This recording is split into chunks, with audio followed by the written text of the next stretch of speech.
বনেদে বাড়ির পুজো মানেই ঐতিহ্যের কাহিনী। এখানের প্রতিটি দালান ইতিহাসের কথা বলে। উত্তর কলকাতার নিমতলা স্ট্রিটে হাটখোলা দত্তবাড়ি বনেদে বাড়িগুলির মধ্যে অন্যতম। 1794 সালে জগৎরাম দত্ত এই বাড়িতে প্রথম দুর্গাপূজা শুরু করেন। জগৎরাম দত্ত ছিলেন ইস্ট ইন্ডিয়া কোম্পানির পাটনা শাখার দেওয়ান। স্বদেশী যুগে তারা দেবী দুর্গাকে দেশ মাতার সঙ্গে তুলনা করতেন। পরিবার সূত্রে জানা যায়, এই পরিবারেরই একজন সদস্য বিসর্জনের পর বাড়ি ফেরার পথে দ্বিজেন্দ্রলাল রায়ের লেখা বঙ্গ আমার জননী আমার গানটি গাওয়ার প্রচলন শুরু করেছিলেন। আজও বিসর্জনের শেষে বাড়ির ছেলেরা এই গানটি গাইতে গাইতে বাড়ি ফেরেন। জগৎরাম বাবুর আরও একটি পরিচয় আছে, তিনি গোবিন্দ শরণ দত্তের বংশধর। 1780 সালে গোবিন্দপুর ছেড়ে তিনি হাটখোলায় বসতবাড়ি স্থাপন করেন। সেই বাড়ি আজ দত্তবাড়ি নামে পরিচিত।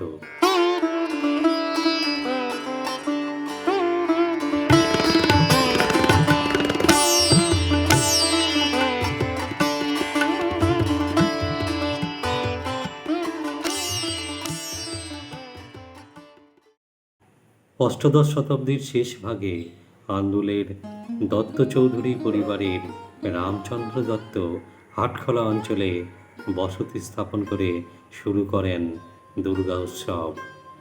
পরবর্তীকালে রামচন্দ্রের পৌত্র জগৎরাম দত্ত 78 নিমতলা ঘাট স্ট্রিটে প্রসাদ প্রমাণ এক ভদ্রাসন নির্মাণ করে সেখানে শুরু করেন দুর্গা উৎসব। জগৎরাম দত্ত নির্মিত বসতবাড়ি এবং ঠাকুর দালানটি স্থাপত্য শৈলীর দিক থেকে নানা গুরুত্বপূর্ণ।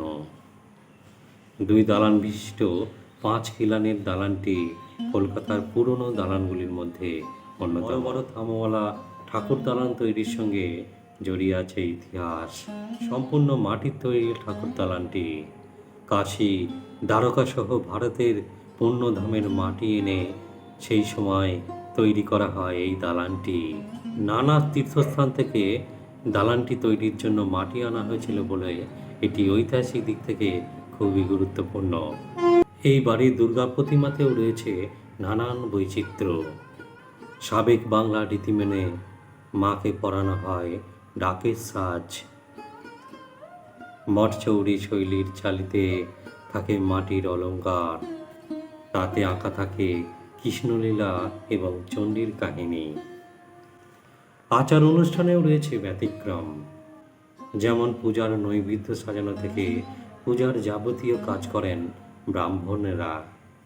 পূজায় অন্নভোগ না হলেও থাকে মিঠাই এবং নানা প্রকারের ভাজা ভোগ। পূজার ভোগে আলু ব্যবহার করা হয় না। সাবেক প্রথা মেনে পূজাটি উৎসর্গ করা হতো কুলগুরুর নামে। নবমীতে বলি দেওয়া হতো ক্ষীরের পুতুল। বাড়ির কোনো সদস্যদের সেই বলি দেখার অনুমতি ছিল না। বলির জায়গাটা ঢেকে দেওয়া হতো কাপড় দিয়ে। কালের নিয়মে অতীতের চাকচিক্য বা জৌলুস আর নেই। তবুও ম্লান হয়নি পূজার ঐতিহ্য এবং রীতিনীতি।